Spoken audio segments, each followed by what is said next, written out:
Cheers! Cheers! Hey guys, welcome back to my channel. It's Chelseology. I have my friend Gnarly here with me, and we're going to be talking today about female solo traveling and all of our experiences, good, the bad, all of the above. So if you want to hear about our female solo travel experiences, then keep on watching. A lot of you guys have found me and my channel from traveling in South Korea and traveling Asia. Even help one person, whether it be visa questions or what recruiter to use if they want to teach in Korea or whatever the case may be.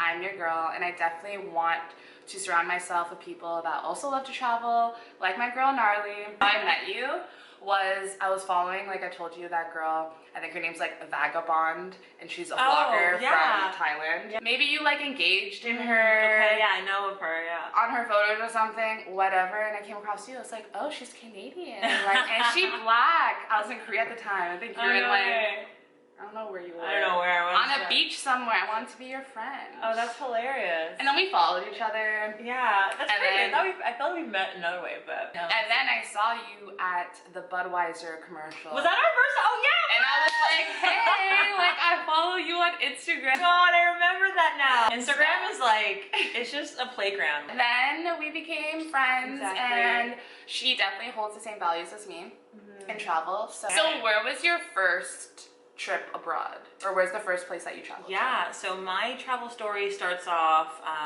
a little different. I decided to work and travel, so I got a job on a cruise ship.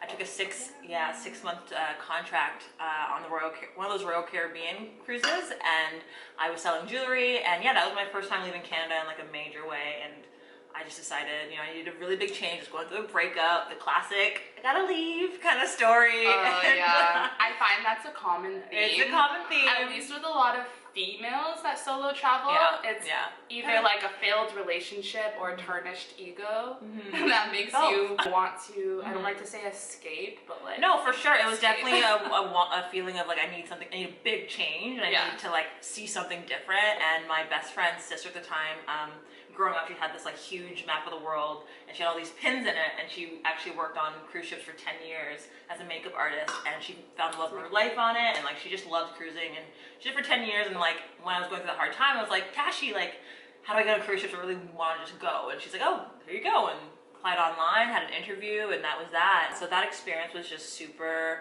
eye-opening to see. You know, it was a 6,000 person vessel, and there's like all these people from all over the world, and everyone's coming from like different stories. A lot of people are running away too, which is actually kind of funny, but yeah, it was a crazy experience. And after that, I was like, you know what, there's definitely ways to travel and work and make your lifestyle like work for you, but I just felt like cruise ships weren't it. So I came back to Canada for 2 months, saved some money, and then me and my best friend got working holiday visas in Australia. For those of you guys that don't know, there's a working holiday visa. If you are one of the eligible countries, definitely look into it. It's usually affordable. It will usually be like a year or two. It's usually two. It gives you the opportunity to work abroad legally and also be there for that long period of time. So I did a working holiday visa in Netherlands when I studied abroad, and you did it in Australia. Yeah, for sure. And then on my way to Australia, I backpacked Europe and a bit of Asia. And then while in Australia, I traveled Australia itself, saw Perth, Melbourne, and Sydney, and then also did like an Asian excursion, you know, Thailand, Bali, Vietnam, Cambodia. And then at the end of my Australia visa, I got a model contract in Cape Town, so that was really cool. That's super cool. Yeah, so I did that for 3 months, and then came home in the middle of winter after sunny Africa. Back in Toronto in the middle of this little blizzard. So from cruise ship to South Africa, that was 2 years. Well, my travel story started, I want to say I didn't start liking travel until I was like a young adult. When I was younger, my dad lives in Jamaica. I'm Jamaican. My mom would always ship me off to Jamaica, like by myself, just to go spend time with the fam that I don't care about. So I always had this like bad relationship with travel. I never liked going on airplanes because I was sent alone. I just didn't understand why I'm being shipped off somewhere. Until university, I lived away from home in London, Ontario, and it was my first time away from home, and I loved every second of it. When you come from like a strict household like mine, it was just freedom and so much opportunity, and I was super excited. So I made this promise to myself and with a friend of mine that when we can, we're gonna go study abroad and do an exchange program. And I studied abroad in the Netherlands for 4.5 months, and it was literally like life-changing. That's how I caught the travel bug. And since then, I've been like plotting how to be a globe trekker ever since. I forgot that I was there for school. Like, if you saw my Instagram at the time, people were like, are you studying abroad? And I'm like, yeah, I definitely was. The point is that I passed my classes, and that's what's important. And I graduated. It was literally like the most life-changing experience for me as a young adult. So I definitely recommend, if anyone has the opportunity to study abroad, go do it. Go apply for grants, go apply for bursaries. So yeah, long story short, got to travel a bit of Europe, fell in love with traveling, and then once I graduated, same thing. Just like was going through a rough time, I guess, in my life, like socially, emotionally, just everything. So I looked at working abroad opportunities, and I just told myself this is gonna be like a holistic retreat. Yeah. But I'm also gonna make money, because that was about my money. So I literally looked at which place gives you the highest salary, and it was Korea at the time.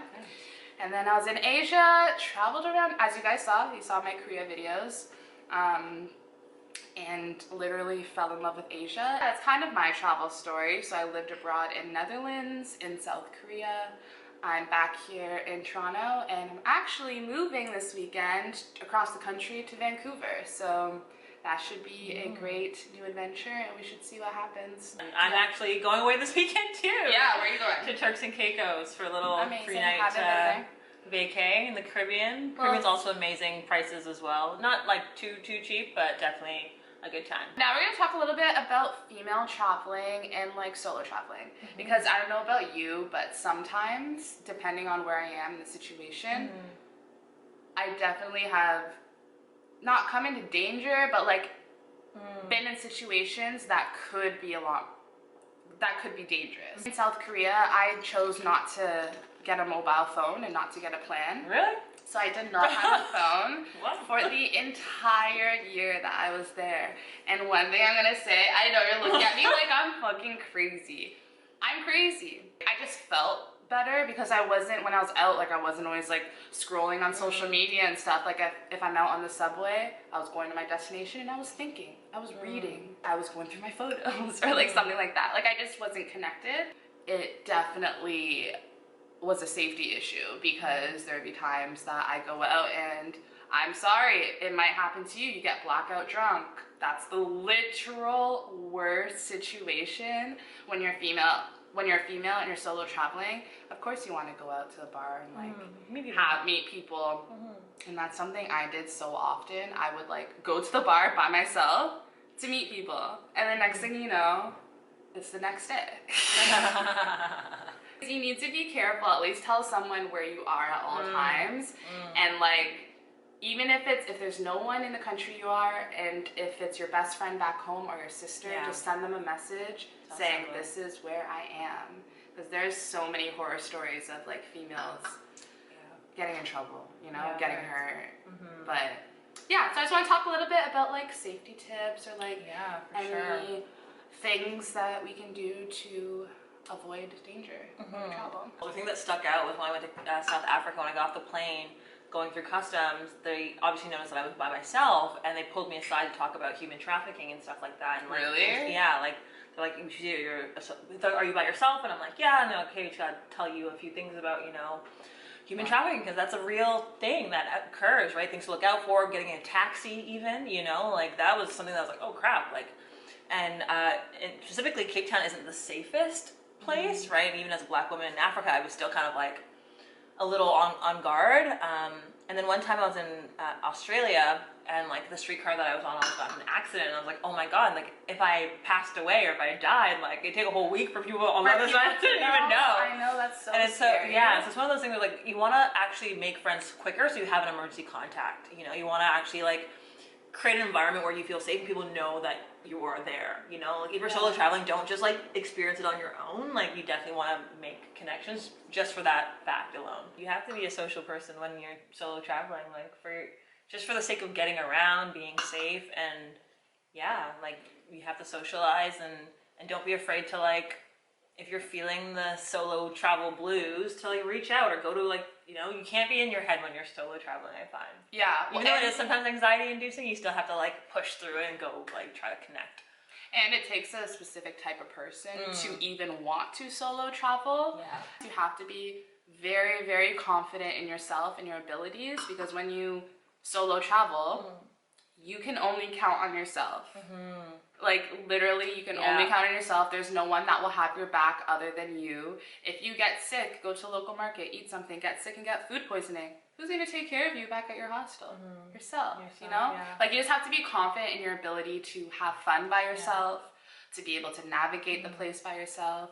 For me personally, solo travel made me confident. I got a lot of my confidence from seeing myself in new situations that a lot of people older, twice my age, would never put themselves in, and like overcoming it and like being by myself, feeling anxious, and then finding a way to like reach out. So even if you are a little introverted, it's a great way to see yourself and blossom in that way. And I didn't realize until kind of after the fact, like when I'd come back home from somewhere, that people would be like, wow, you're so brave for doing that. When you solo travel, you become 10 times cooler. You are cool. Like, take it and run with it. Post those pictures on the gram. Make them feel like they're missing out. And although you feel like you're missing out, because that's something, I get FOMO a lot. And I feel like that stops people from living abroad or moving abroad for a period of time, so that they feel like they have fear of missing out from whatever's happening back home.